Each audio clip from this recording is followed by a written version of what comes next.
What if the ancient world wasn't a patchwork of lonely kingdoms, but a single beating network? Palaces writing to palaces, ships stitching seas together, kings calling each other brother. And what if, almost at once, the letters stopped? You're watching The Forgotten File, where we reopen history's loudest silences. Before any collapse, there was confidence. Around 1400 to 1200 BCE, the eastern Mediterranean hummed with order. Egypt's new kingdom stood tall along the Nile. The Hittite Empire held the mountains of Anatolia. In the Aegean, Mycenaean palaces crowned rocky hills. Cyprus, known then as Alashiya, fed the furnaces of the age. Canaanite ports like Ugarit linked sea to desert, caravan to quay. This was not isolation, it was interdependence. Bronze itself forced cooperation. You couldn't make it with what you had at home. Copper from Cyprus had to meet tin from far away, perhaps from Central Asia, Anatolia, or beyond. Without both, there was no bronze for tools, no blades for chariots, no status for kings. Supply chains made sovereignty possible. The great rulers understood this. They wrote each other in the diplomatic language of the day, Akkadian cuneiform. In these letters, pharaohs and great kings exchanged gifts and daughters, gold and promises. They called one another brother, a political word with a purpose. You were peers because you needed each other. A shipment of timber could smooth a dispute. A marriage could stabilize a border. A well-timed convoy could keep a kingdom's workshops alive. We know this network wasn't a myth because a ship sank with the proof on board.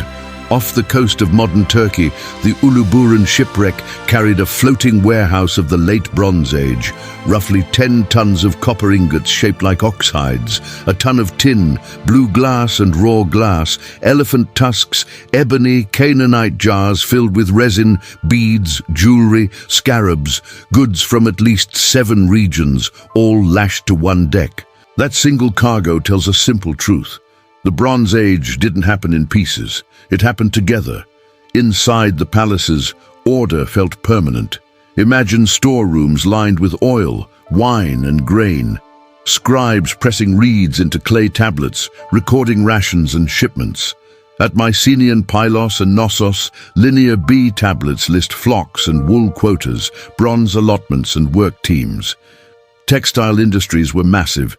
Thousands of sheep supported weaving households tied to the palace. In Hattusa, the Hittite capital, archives bulged with treaties, lawsuits, harvest accounts, and letters from far places. At Ugarit, a waterfront state smaller than a modern city, scribes wrote in multiple scripts, cuneiform, alphabetic Ugaritic. Because trade spoke many tongues, the state ran on writing. Warfare too reflected elite order. 2-horse chariots were the cutting edge, a driver and an archer with a composite bow, armor fit for nobles. Battles like Kadesh, where Egypt and Hatti collided and then remarkably negotiated peace, show a world that could fight hard, then write treaties harder. Power wasn't just taken, it was arranged, renewed and stamped with seals.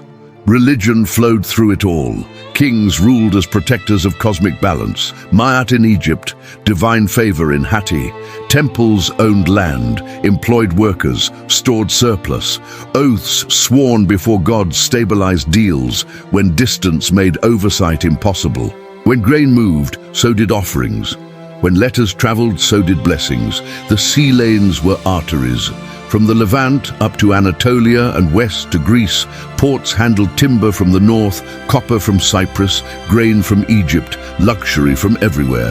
Dyed textiles, glass ingots, carved ivory, scented resins that were ancient perfumes. Caravans met hulls, translators met captains, scribes met tax collectors. A harbor day could sound like a dozen languages and 1,000 hammers. Step closer to the people in this system. A farmer in the hills above Mycenae paid his dues in grain and wool, trusting the palace to redistribute in lean times. A weaver in a palace workshop hit her quota because her rations depended on it. A Cypriot miner knew his copper would leave the island as ingots, with handles a man could carry on his shoulders. A ship captain from Byblos knew which winds meant profit, which reefs meant loss, and which storms meant prayer. A Hittite envoy, saddle sore from weeks over mountain roads, arrived at a foreign court with a tablet stamped by his king, a promise baked into clay. This was a high-complexity world with a clear rhythm: plant, harvest, smelt, weave, load, sail, unload, record. It rewarded precision, it punished disorder. Palaces managed risk by concentrating resources: granaries for famine, workshops for scale, archives for memory. It also concentrated vulnerability.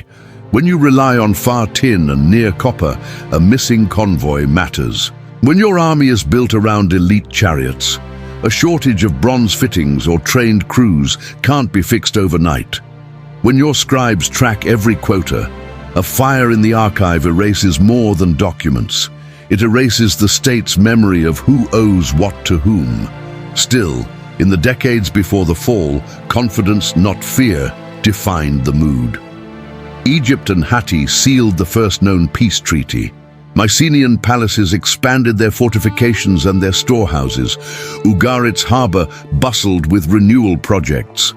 Cyprus monetized its copper like a modern resource state. The system seemed to be working. Complex? Yes, but resilient, because every part knew its place. Look at the map through their eyes. The sea wasn't a barrier, it was a road.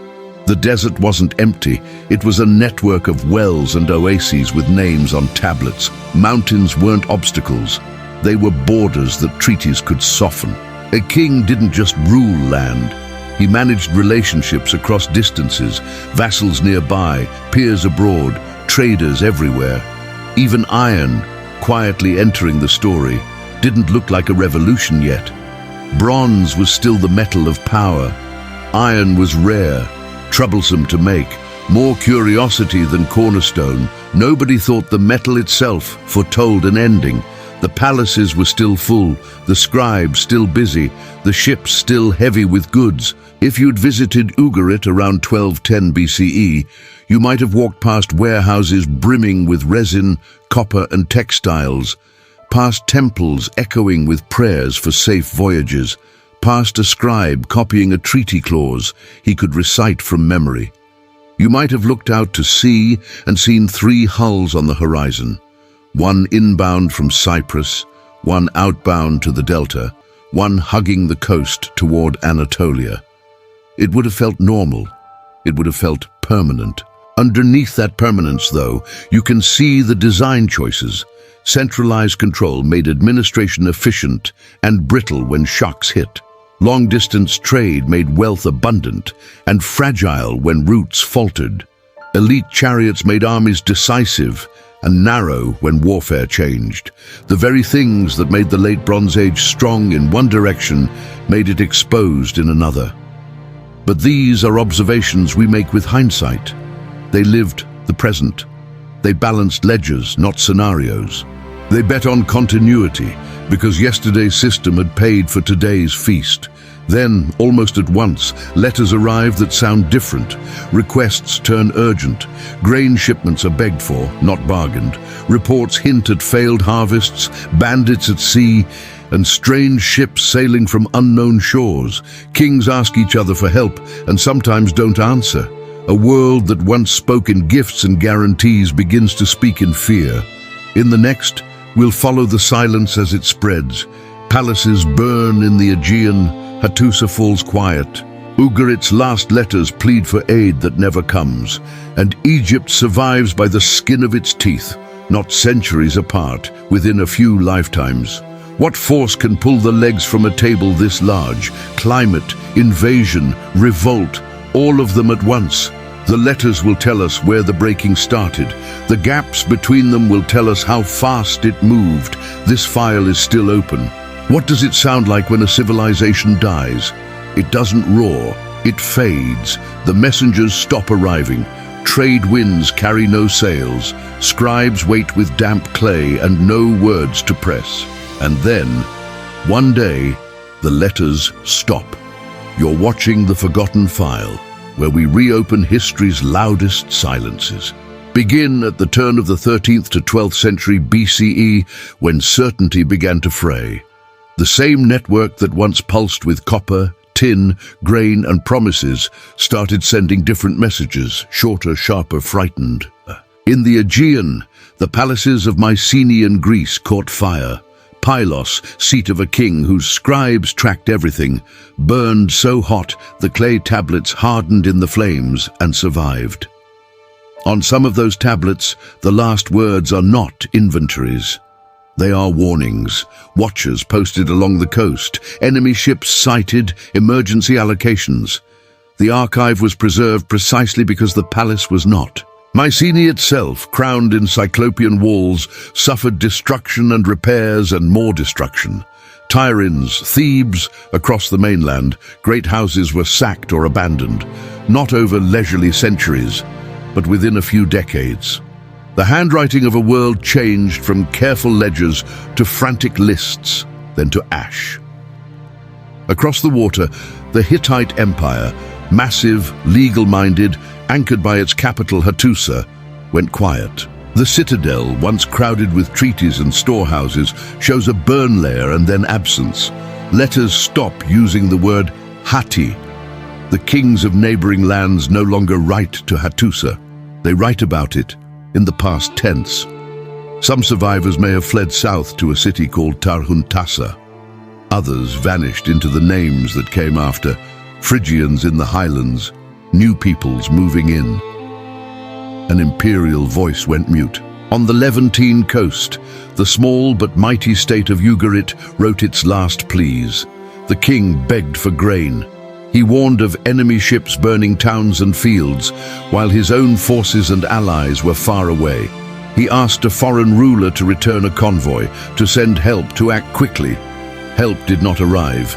Ugarit's archive ends abruptly. Its final letters reached us because the city burned, firing its tablets into permanence. A king asked, and history answered, too late. Cyprus, known as Alaschia, felt the heat next. If copper was the blood of the Bronze Age, Cyprus was the heart.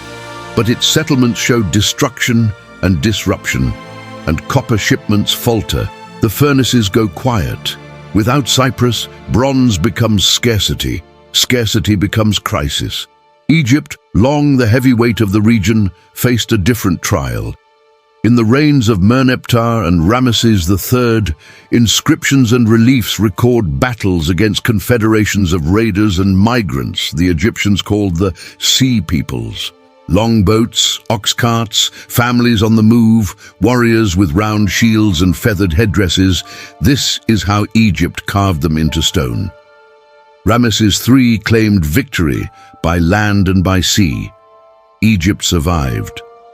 But the cost was clear. The empire beyond its borders shrank. The land of grain kept its Nile, yet lost much of its reach. All along the coast, city after city shows a late Bronze Age destruction layer.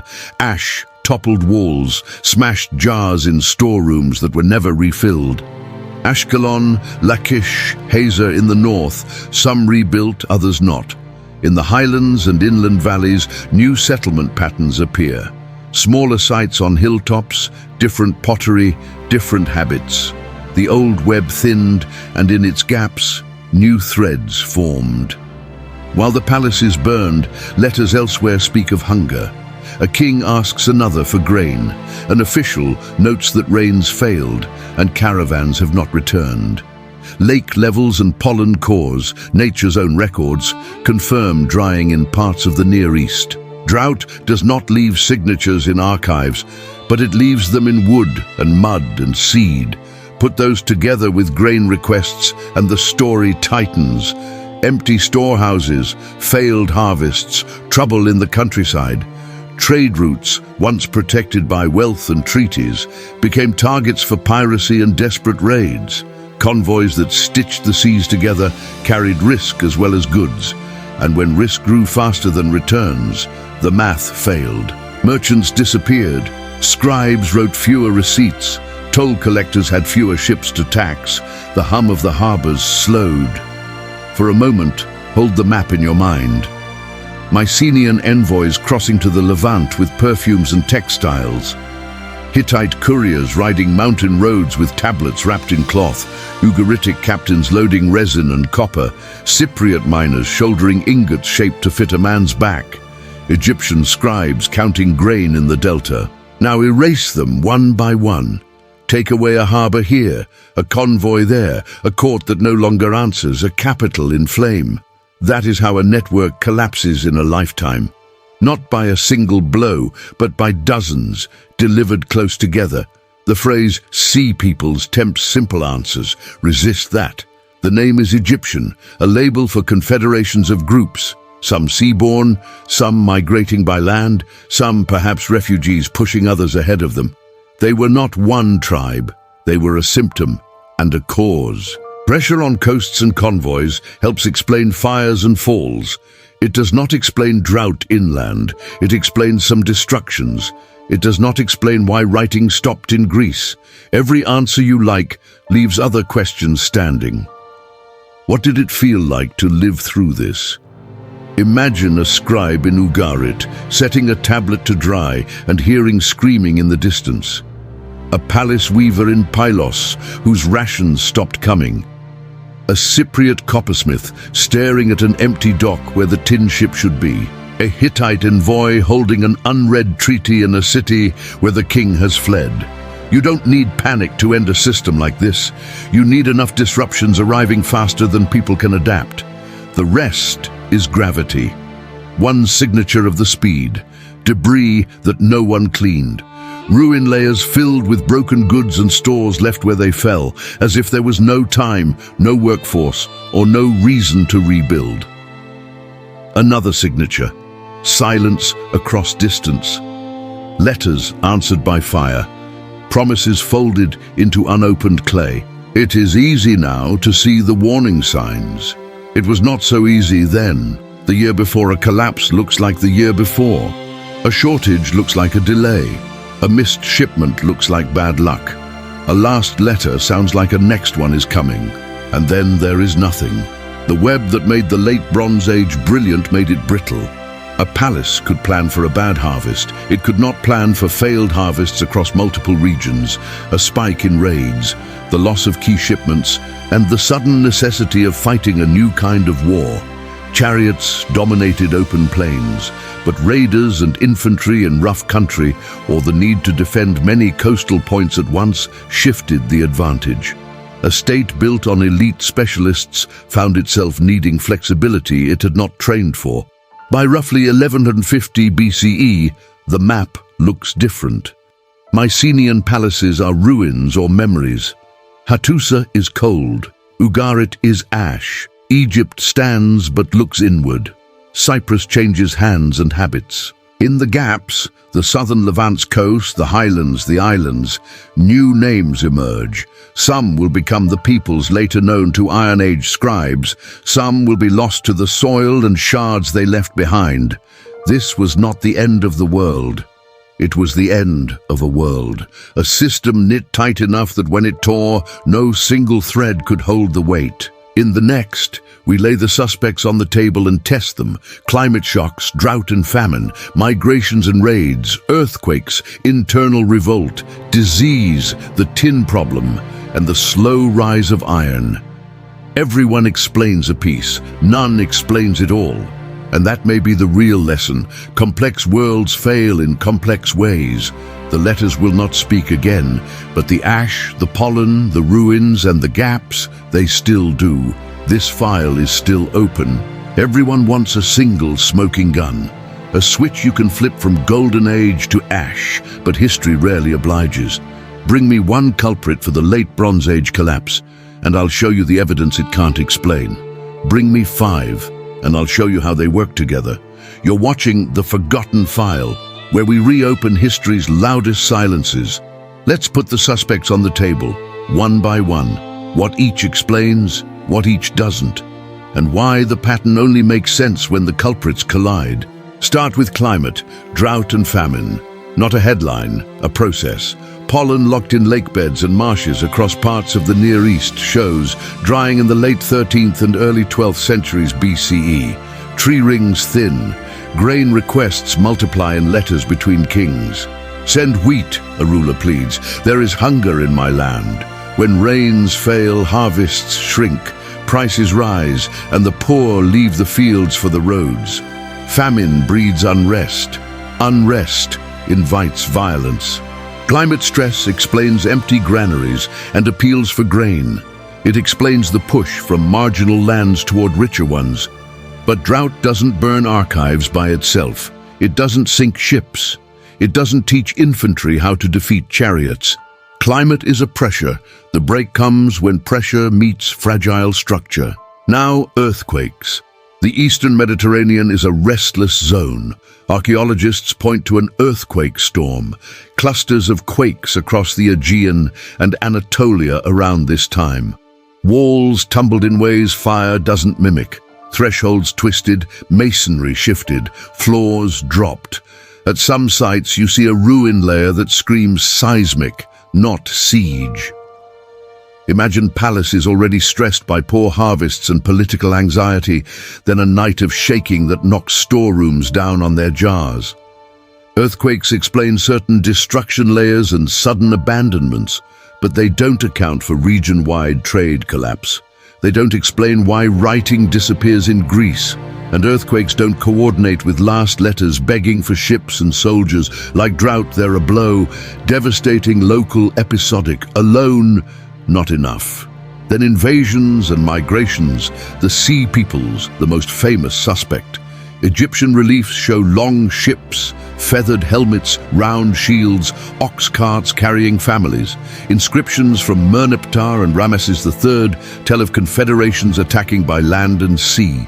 Coastal cities in the Levant burn. Cyprus is hammered. Egypt fights for its delta and survives. To coastal merchants and palaces, this felt like the world tipping. Invasions explain charred harbors, refugee movement, new pottery and burial styles that appear after the fires. They dovetail with letters from Ugarit about enemy ships. But the sea peoples are Egyptian categories for many groups, a symptom as much as a cause. They don't explain why the Hittite heartland went silent inland, or why inland drought records spike. They don't explain why Mycenaean writing stops. They're part of the story, not the whole. Internal revolt and systems failure, another suspect. Palatial economies concentrated wealth and control. Scribes allocated rations. Elites monopolized bronze, land and law. In hard times, the cost of complexity grows. Debt mounts. Workers resent quotas. Provinces resent tribute. If grain fails and convoys don't come, the promise of protection breaks. You see evidence of hurried fortifications, signs of looting that looks local, not foreign, storerooms ransacked from the inside. In some places, the palace collapses while farms persist nearby, now beyond palace control. Internal revolt explains why palaces burn while smaller sites survive. It explains why treaties and quotas vanish from the record. But revolt doesn't sink an island economy or wreck international tin trade. It doesn't explain ash layers in ports linked by sea. It's a failure mode, what appears when a centralized system breaks trust. Disease, unproven but possible. Ports and caravans stitch together people and pathogens. In stressed populations, unfamiliar diseases can lower birth rates, thin armies, and hammer labor forces. Diseases rarely mark bones. They vanish into the soil.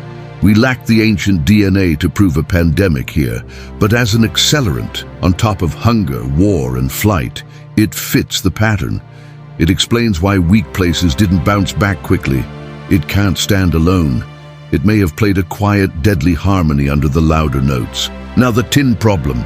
Bronze is copper plus tin. Copper was abundant in Cyprus and elsewhere. Tin was not. Its sources were scattered and far, parts of Anatolia, Central Asia, maybe farther afield. The Uluburun shipwreck, 2 centuries before the collapse, carried a ton of tin because tin was strategic. If the long-distance routes that fed tin into the system were disrupted by piracy, war, drought, political chaos, bronze production would choke. Fewer weapons, fewer fittings, fewer tools. Palaces that ran on bronze would feel the pinch quickly. Tin disruption explains why bronze-rich elites suddenly looked poor. It explains why equipment-heavy chariot armies might falter. It doesn't explain why literacy stops in Greece or why archives burn in Anatolia. It's a supply chain failure, critical but contingent. Iron's rise, often cast as the revolution that replaced bronze. In this period, iron is present but rare. Early iron wasn't automatically superior. It took skill to smelt and forge it well. But iron's ore is widespread. You don't need convoys across seas to find it. In a world where bronze supply is unreliable, iron offers independence. Over the next centuries, societies that master iron gain flexibility. Infantry with iron spearheads and cheaper gear matters in terrain where chariots struggle. But iron doesn't cause the collapse. It fills the vacuum the collapse leaves. Each theory lights a part of the room. None illuminates the whole. So step back and look at the pattern another way. Complexity collapse. The late Bronze Age wasn't a set of separate kingdoms. It was a tightly coupled system. That's a strength when everything works. It's a weakness when multiple shocks strike at once. Drought reduces harvests and raises prices. Earthquakes topple critical infrastructure. Raids and migrations strain coasts and convoys. Elites demand the same rations and quotas from a system that can no longer deliver. Tin shipments fail. Bronze workshops slow. Chariot armies, expensive and specialized, falter against new tactics and dispersed threats. Bureaucracies optimized for normal stop working under abnormal. Trust decays. People reach for local solutions, hilltop sites, smaller councils, subsistence over surplus. In a tightly coupled network, small failures propagate.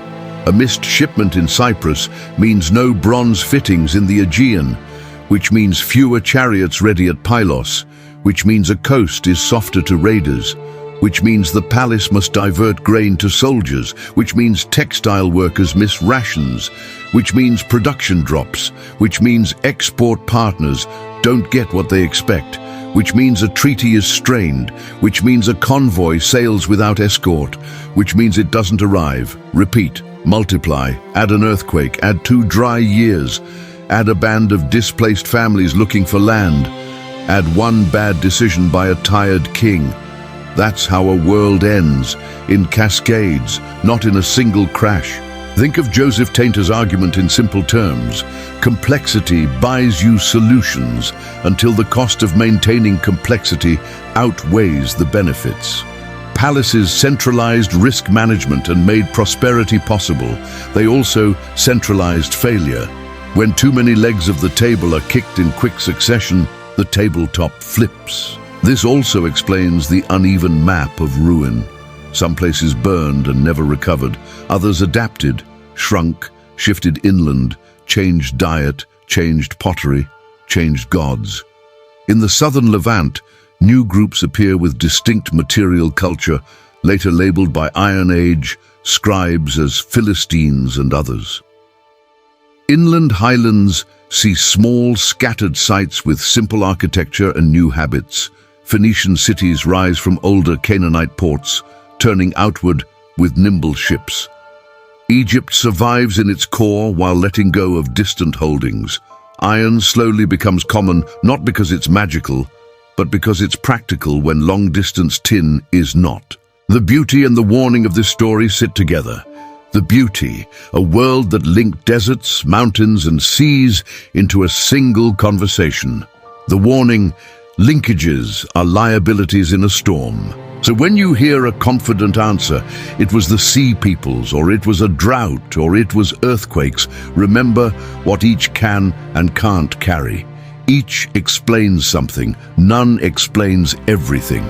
The truth lives in the intersections, climate stress that drives movement, movement that sparks conflict, conflict that breaks trade, broken trade that undermines palaces, palaces that, weakened, cannot respond to the next shock. What did it feel like on the ground? Not apocalypse, Adjustment until adjustment fails. A scribe writing fewer lines each month. A captain taking a shorter route and hoping pirates don't see him. A weaver moving home because rations stopped. A farmer planting barley instead of wheat. A guard learning to fight on foot instead of from a chariot. A priest asking a new god for rain. And somewhere, a king holding a letter he knows will not be answered.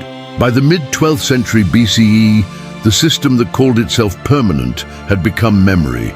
But collapse is not only loss, it's also the clearing on which new growth starts. The Iron Age does not begin with a trumpet. It begins with a whisper. Local councils, simpler tools, oral epics that carry history where archives burned. In the next part, we'll walk into that quieter world after the fire. No more palaces, fewer letters, smaller places with stubborn lives. We'll watch new identities take root, iron spread, and stories step in where writing fell silent. The end of one web was the loom for another. This file is still open. What happens after a world ends?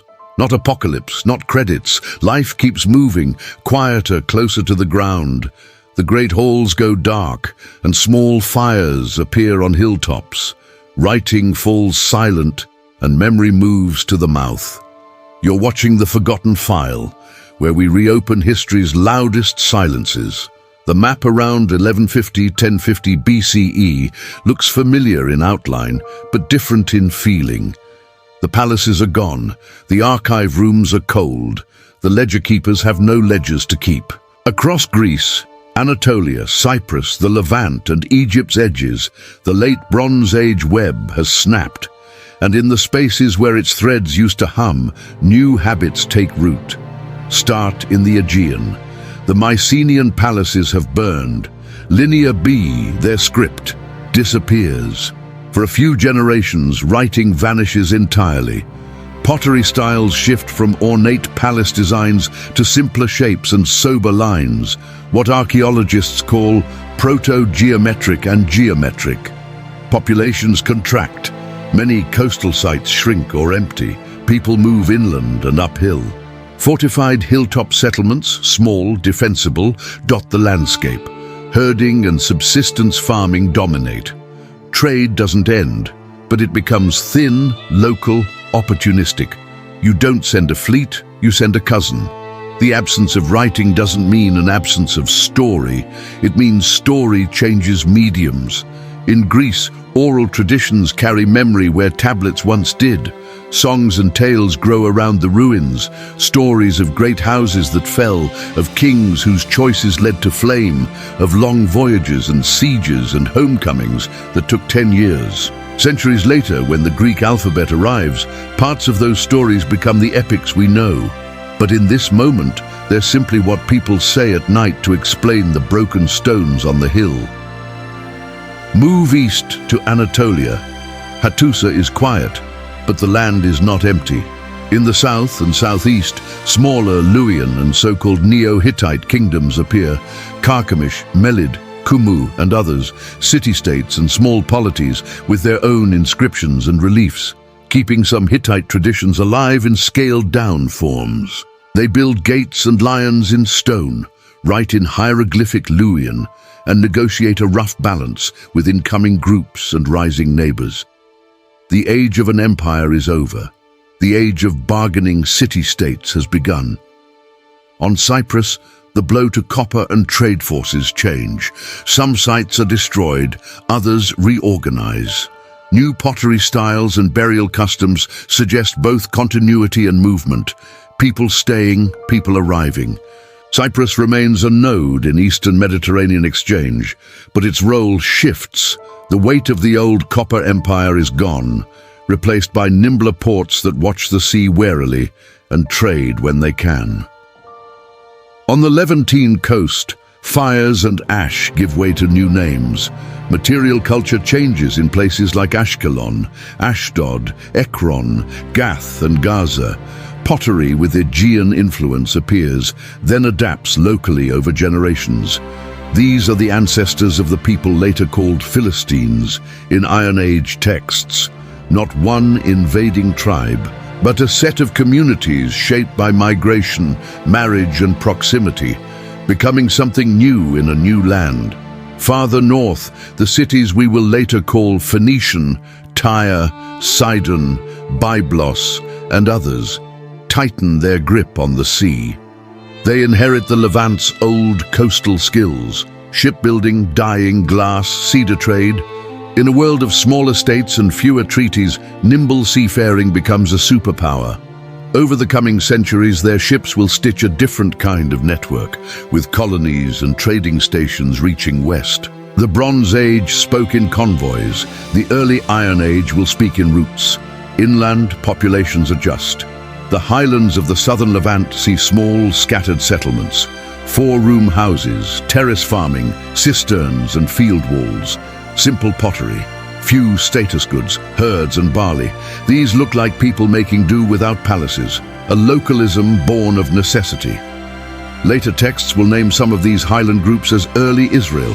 Archaeology sees a process: modest households building community structures, identity formed by shared habit more than by royal command. To the north and east, Aramaean groups organize in city-states across Syria and the steppe, stamping their own languages and kings into the clay of the New Age. Egypt, which survived the worst shocks, turns inward. The empire shrinks to the Nile heartland, and the long Third Intermediate Period begins, kings divided between north and south, priests accruing power, foreign mercenaries playing roles in the army and politics. Egypt is still Egypt. Its river still makes grain. But the days of easy projection into Asia are gone. The old command over the land routes and coasts has faded. Across this world, iron steps forward, not as a sudden revolution, but as an answer to a problem. Early iron was difficult to make well, and Bronze Age smiths did not abandon bronze because iron was glamorous. They adopted it because iron ore is widespread. If your long-distance tin supply is unreliable, iron offers independence. Over generations, iron working becomes more skilled, iron tools more durable, iron weapons more common. Military organization adapts with it. Elite chariot corps give way, slowly, unevenly, to infantry with spears and shields, to tactics that matter on rough ground and in defense of small hilltop homes. War becomes less a meeting of noble carts and more a matter of foot, shield, and wall. Economies shift with these realities. Without palatial redistribution, households take on more of the work of making, weaving, pottery, tool repair. Workshops still exist, but they're not tied to a king's ledger. Storage moves from palace magazines to neighborhood silos and family jars. Risk is distributed, so is responsibility. Religion adapts too. Great temple complexes persist in some places, but many communities redirect their attention to local shrines, household altars, protective stelae. New gods and new forms mix with the old. Conquered peoples and newcomers share space. Identities are negotiated at the ground level, across fields, not just across thrones. Writing returns in stages and in new shapes. The Phoenician alphabet, pared down, efficient, spreads because it's useful. Greeks borrow and adapt it to fit their sounds. Where Linear B once belonged to palaces, the alphabet belongs to anyone who can learn it. Literacy's center of gravity moves from palace offices toward wider hands. That will have consequences we still feel. If you walk the ruins in your mind, you'll notice three things. First, the scale is smaller, fewer grand courtyards, more tight streets. Second, the pace is human. Sow, reap, mend, drill, bargain, sing. Third, the memory is living. With no archive to appeal to, communities teach their children what the stones mean. This is resilience in practice, not the resilience of a storehouse, but the resilience of habit and neighbor. There are places where loss is stark. Some cities never recover, some landscapes empty for generations. But across the map, adaptation outnumbers extinction. People retreat from coasts when they must, then return when they can. They change crops, they switch from wheat to barley in marginal lands, they dig more cisterns, they terrace hillsides, they build watchtowers, they favor hilltops that see danger coming, they learn to live with less. The political story that follows these adjustments will eventually sound grand again. In Mesopotamia, Assyria, quiet through the worst period, reorganizes and rises in the 9th-7th centuries BCE, projecting power across the same corridors that once fed the Bronze Age. In the Levant, Phoenician mariners stitch the west with trade, founding outposts that become cities in their own right. In the Aegean, Greek poleis emerge, small, self-governing communities that argue and innovate and, in time, write laws and tragedies and histories. None of that was inevitable. All of it grew from a century or two of people getting by without palaces or letters to distant kings. What did it feel like to live through these after years? Less like a dark age and more like a long morning after a night of fire. Grim cleanup, hard choices, a slow return of light. A grandmother telling a child what this hill once was. A smith learning to pull iron from stubborn stone. A sailor learning new coasts now that old partners are gone. A council deciding whether to rebuild a wall or dig a well. The scale is smaller, but the stakes are not. If the Bronze Age's strength was connection, its weakness was the cost of maintaining it. In the early Iron Age, the opposite holds. The strength is in dispersion, many small centers making many small adjustments. That flexibility doesn't produce glittering lists of gifts between kings. It produces households that endure and communities that can pivot when the weather does. None of this erases the loss. The last letters of Ugarit are still last letters.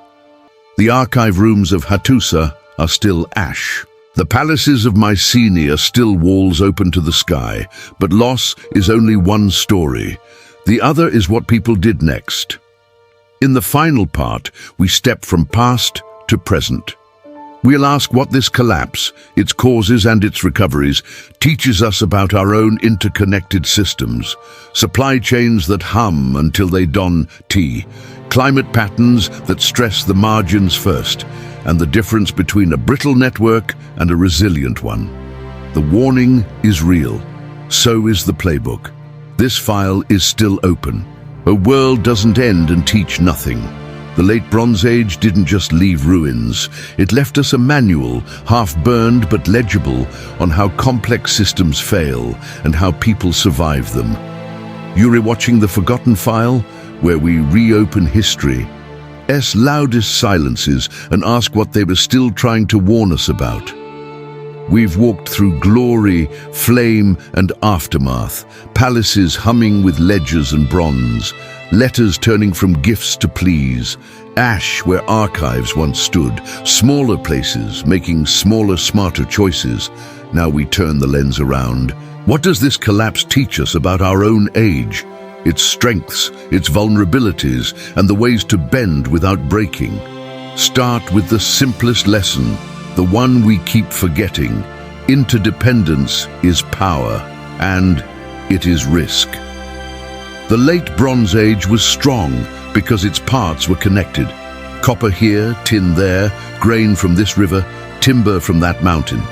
Gifts and treaties stitched the sea lanes into a single conversation. That same web made it brittle.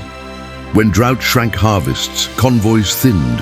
When raids hit coasts, tin failed to arrive. When archives burned, memory did too. A system optimized for smooth seas stumbled in rough water. We live in a networked world that feels familiar to theirs. Just-in-time supply chains, critical resources pulled from far away, specialized industries clustered in a handful of places. It works, until a storm hits two ports at once, or a drought runs longer than expected, or ships stall outside a harbor, or war closes a corridor. The Bronze Age whisper is clear. Build for efficiency, yes, but keep buffers, backups, and alternatives. Strength in one direction can be weakness in all others. Second lesson, collapses cascade. No single theory explained their fall because no single cause toppled it. Drought-strained fields, raids strained coasts, earthquakes toppled walls, tin routes faltered, elites demanded quotas the system could no longer supply. Each shock made the next one hit harder. That's what a cascade is, a series of stressors arriving faster than institutions can adapt. Modern translation. Plan for combinations, not headlines. Climate anomalies plus a supply chain failure plus a cyber attack can do more together than anyone alone. Resilience is not predicting the exact blow. It's shortening recovery time when the blows pile up. Third lesson. Complexity must pay for itself. Palaces concentrated resources and knowledge. That brought stability until it didn't. When the cost of maintaining elaborate hierarchies outweighed their benefits, people drifted away from the center. You see it in the debris, storerooms looted from the inside, local sites surviving as palaces burn. Our version is different, but rhymes. Institutions that become brittle under stress, where decision cycles are too slow, where information doesn't flow, where the benefits are too narrow, fail faster when shocks hit. Complexity is not a sin, it's a tool. But like any tool, it must be maintained, simplified where possible, and justified to those who carry it. Fourth lesson, resilience has a playbook. The centuries after the collapse aren't only a dark age, they're a laboratory of adaptation, diversification. Households and towns made more of what they needed locally. Storage moved from palaces to community bins and family jars. Risk spread out. Redundancy. Hilltop sites with cisterns and terraced fields became common, backup water and food in hard years. Modularity. Smaller, semi-autonomous communities could change tactics without waiting for distant orders. Flexibility. Ironworking edged forward, not because it dazzled, but because it was available. Alphabetic writing spread because it was simpler and portable. These choices don't glitter like gold ingots or giant walls, but they endure. Resilience is often unglamorous. Fifth lesson, information matters, and how we hold it matters more. When the palaces burned, their knowledge burned with them. Linear B vanished with the institutions that used it. In the Aegean, memory moved to mouths. Epics kept what archives couldn't. Later, alphabets democratized writing. The kind of writing changed the shape of society. Today, the question isn't tablets or bards, but central servers or distributed ledgers, institutional memory or community knowledge. If all your records live in one place, physical or digital, your risk is obvious. If only a few specialists understand how a system works, recovery will be slow. Redundancy in knowledge between people and platforms speeds resilience. Sixth lesson, equity is not a luxury, it is a load-bearing wall. In hard times, palatial systems that protected elites and squeezed labor tended to crack. If the social contract breaks in drought and danger, revolt isn't ideology, it's physics. Societies that spread cost and protection more evenly recover faster because more people choose to keep the system going. Are simple questions of your own structures. Who shoulders the risk? Who keeps the surplus? Who eats first in a shortfall? The Bronze Age answer to inequity was fire. Our answer can be policy. Seventh lesson, migration is not only a threat, it's a pressure valve. Egypt carved the sea peoples as enemies, and at times they were. But behind those shields were families on the move, some raiders, some refugees, some both at once. Climate and conflict push people. Blocking every door turns pressure into explosion. Managing movement turns it into adaptation. The Levant's coastal cities absorbed and reshaped newcomers. New identities formed out of mixture. Over time, those communities became part of the region's fabric. Managing migrations humanely and strategically is a resilient skill. The Bronze Age shows what happens when every corridor is a fight. Eighth lesson, innovation often arrives sideways. Iron didn't replace bronze overnight. It crept in as bronze supply faltered. The alphabet didn't emerge because palaces needed it. It spread because common hands could learn it. New tactics arose because chariots were too expensive for the new terrain of war. Innovation is not one big leap. It's many small, local pivots made under pressure.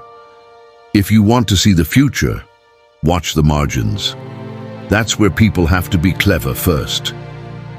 Ninth lesson: humility is a method. We still argue over the balance of causes. How much drought, how many quakes, which migrants, what tin roots. New tools refine the picture. Radiocarbon, wiggle matching, tightens dates. Isotope analysis traces where animals grazed and goods traveled. Geoarchaeology reads shorelines and silt. Ancient DNA whispers which populations moved and when. The story sharpens, then blurs, then sharpens again. The point is not to crown a single cause. It's to stay honest about uncertainty, to resist the narrative that ties every thread into a neat bow. In complex systems, neat bows are lies. The truth lives in weighted probabilities and overlapping maps. 10th lesson: loss teaches, but only if we let it. It's easy to fetishize collapse or to dismiss it as irrelevant. It is neither. It is a warning and a mirror. It says, your strengths will become your weaknesses if you never imagine a storm. It says, redundancy is cheaper than rebuilding. It says, diversify supply, decentralize knowledge, distribute risk, and don't wait for certainty to act. What does this look like in human terms? A city chooses to keep 3 months of grain equivalent in reserve, not because it's efficient, but because it's insurance. A utility invests in local microgrids so one fault doesn't black out a region. A port designs alternate routings and maintains relationships beyond its favorite partners. A government shares data openly so communities can make decisions fast. A company shortens its long supply chain with a few near-home suppliers, even if the spreadsheet frowns. A neighborhood checks in on elders in heat waves without waiting for an alert. None of that makes headlines. All of it makes the difference between a hard year and a historical event. And one more lesson, quiet but essential. Recovery is slower than collapse, but it is possible. The Bronze Age network didn't spring back. A different world emerged instead. Smaller polities, fresh alphabets, iron in ordinary hands, oral memory turned to written law and story. Within centuries, Assyria reorganized, Phoenicia reached west. Greece argued itself into a new kind of politics. None of that was guaranteed. All of it grew from households that endured. So where does that leave us? With a choice. We can build systems that work on sunny days and hope the storms don't stack. Or we can build systems that bend when they do. The late Bronze Age did the first. The early Iron Age learned the second. We don't need their ash to relearn it. This is the forgotten file. We don't tell these stories to be afraid of the past. We tell them to be better in the present. Now it's your turn. What do you think kicked the table first? Climate, conflict, trade failure, or something we haven't considered yet? And more importantly, what S1 concrete resilience move you think our world should make right now? Drop your theory and your solution in the comments. Share this with someone who still thinks collapse is a plot twist, not a process. And if you want more files reopened, more warnings turned into wisdom, subscribe to The Forgotten File and ring the bell. The next case is already waiting on the shelf. This file isn't closed. It's a mirror.